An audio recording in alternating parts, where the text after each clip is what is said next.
Hello guys, what's up? कैसे हैं आप सब? Welcome to the channel economics topper. आज हम करेंगे saving and investment approach of equilibrium. इससे पहले हमने किया था aggregate demand and aggregate supply approach of equilibrium. आज हम दूसरी अप्रोच करने वाले हैं इक्विलिब्रियम की। ये है सेविंग और इन्वेस्टमेंट अप्रोच। सेविंग क्या है? पहले तो इस अप्रोच के अकॉर्डिंग इक्विलिब्रियम वहां आता है जहां प्लान्ड सेविंग और प्लान्ड इन्वेस्टमेंट एक दूसरे के बराबर हो जाते हैं। फिर है सेविंग। सेविंग क्या है? इनकम का वो हिस्सा जो कंजम्पशन के ऊपर खर्च नहीं किया गया, उसको क्या कहते हैं? सेविंग। उसको क्या रख लेते हैं हम? सेविंग के तौर पे रख लेते हैं। इन्वेस्टमेंट का मतलब क्या होता है? Refers to the increase in the stock of capital. This investment it is assumed to be constant. यहाँ पे इन्वेस्टमेंट को क्या माना गया है? कांस्टेंट माना गया है। अब इस अप्रोच को हम एक शेड्यूल के साथ या एक टेबल और एक डायग्राम के साथ रिप्रेजेंट कर सकते हैं। देख लेते हैं पहले हमारा शेड्यूल क्या है। इनकम 0 है, कंजम्पशन 30 है क्योंकि एक मिनिमम लेवल ऑफ कंजम्पशन तो रहता ही रहता है। सेविंग यहाँ पे क्या होगी? नेगेटिव, क्योंकि जब कुछ कमाया ही नहीं जा रहा फिर भी खर्च किया जा रहा है तो इसका मतलब सेविंग्स को खर्च किया जा रहा है। सेविंग क्या है? नेगेटिव है। और इन्वेस्टमेंट क्या है? 20 है। इनकम बढ़ के 20 हुई, कंजम्पशन 40 है, सेविंग -20 है, इन्वेस्टमेंट 20 है। Through out the process investment क्या रहती है? कांस्टेंट रहती है। इनकम बढ़ती है, कंजम्पशन भी बढ़ती है। पहले पहले क्या होता है? जितनी इनकम बढ़ती है कंजम्पशन उससे ज्यादा बढ़ती है। फिर एक पॉइंट जहां पे इनकम भी 60 है, कंजम्पशन भी 60 है, सेविंग क्या हो जाती है? 0। ये वो पॉइंट होता है जहां पे कंज्यूमर की सारी बेसिक नेसेसिटीज जो होती हैं वो कंप्लीट हो जाती हैं। इसके बाद अगर उसकी इनकम बढ़ती है तो वो कंजम्पशन बढ़ाता है लेकिन उतनी नहीं बढ़ाता जितनी इनकम बढ़ती है। मतलब वो अपनी इनकम का कुछ हिस्सा सेव करने लगता है। जैसे यहाँ पे जब इनकम 80 है से कंजम्पशन 70 है, 10 रुपीज को क्या किया गया? सेव किया गया। इन्वेस्टमेंट 20 ही है।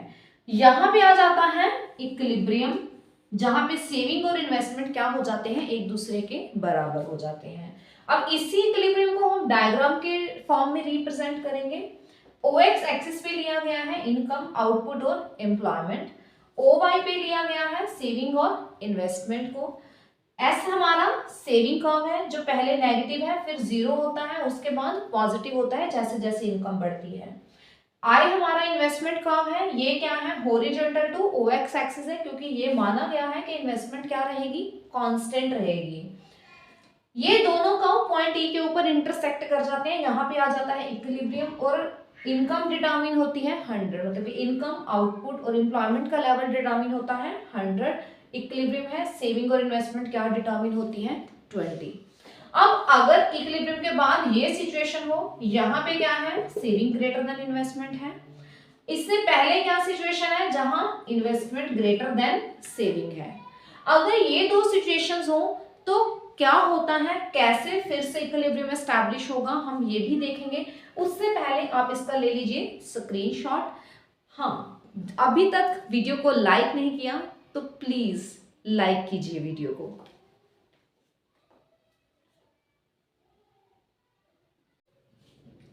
अब हम देखते हैं कि अगर सेविंग इन्वेस्टमेंट से ज्यादा हो या इन्वेस्टमेंट सेविंग से ज्यादा हो तो क्या सिचुएशन होती है। अगर सेविंग इन्वेस्टमेंट से ज्यादा है तो इसका मतलब क्या है कि जो कंज्यूमर है वो कम प्लानिंग कर रहा है कंज्यूम करने के लिए, क्योंकि सेविंग क्या है? ज्यादा है इन्वेस्टमेंट से। जितना प्रोड्यूसर प्रोड्यूस करना चाहता है कंज्यूमर उससे कम प्लानिंग कर रहा है कंज्यूम करने के लिए। इससे प्रोड्यूसर डिस्करेज होगा कि वो ज्यादा प्रोड्यूस करे। प्रोड्यूसर को अपना स्टॉक, उसके पास अनडिजायर्ड स्टॉक बचेगा, वो अपने स्टॉक को क्लियर करेगा और वो इस नेक्स्ट टाइम के लिए आउटपुट को कम कर देगा। ऐसा वो तब तक करता रहेगा जब तक सेविंग और इन्वेस्टमेंट बराबर नहीं हो जाते। नेक्स्ट सिचुएशन है कि अगर इन्वेस्टमेंट ज्यादा हो जाए सेविंग से। अगर इन्वेस्टमेंट ज्यादा है इसका मतलब क्या है कि कंज्यूमर जो है वो प्लान कर रहा है ज्यादा कंज्यूम करने के लिए और जो प्रोड्यूसर है उसकी प्लानिंग कम है प्रोडक्शन की। मतलब कि कंज्यूमर कंज्यूम ज्यादा करना चाहता है, प्रोड्यूसर उतना प्रोड्यूस नहीं कर रहा। इससे प्रोड्यूसर एनकरेज होगा, वो प्रोडक्शन को बढ़ाएगा और ये प्रोसेस तब तक कंटिन्यू रहेगा जब तक सेविंग और इन्वेस्टमेंट बराबर नहीं हो जाते। ये थी दोनों सिचुएशंस कि अगर सेविंग ज़्यादा है इन्वेस्टमेंट से या इन्वेस्टमेंट ज़्यादा है सेविंग से तो क्या होगा। होप कि आपको ये पूरा कॉन्सेप्ट अच्छे से समझ आया होगा। वीडियो अच्छी लगी हो तो वीडियो को लाइक, शेयर, कमेंट करना बिल्कुल मत भूलिए और चैनल को सब्सक्राइब जरूर कीजिए ताकि नेक्स्ट जो भी वीडियोस आए उनकी नोटिफिकेशन आपको साथ ही साथ मिलती रहे।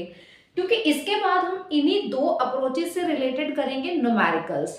देखिए इस पोर्शन में से 3 मार्क्स का न्यूमेरिकल बहुत चांसेस रहते हैं कि एग्जाम में आता ही आता है, तो इसके बाद हम वही कंटिन्यू करेंगे न्यूमेरिकल वाला पोर्शन। मिलते हैं अपनी नेक्स्ट वीडियो में अगले कंटेंट के साथ, न्यूमेरिकल पोर्शन के साथ।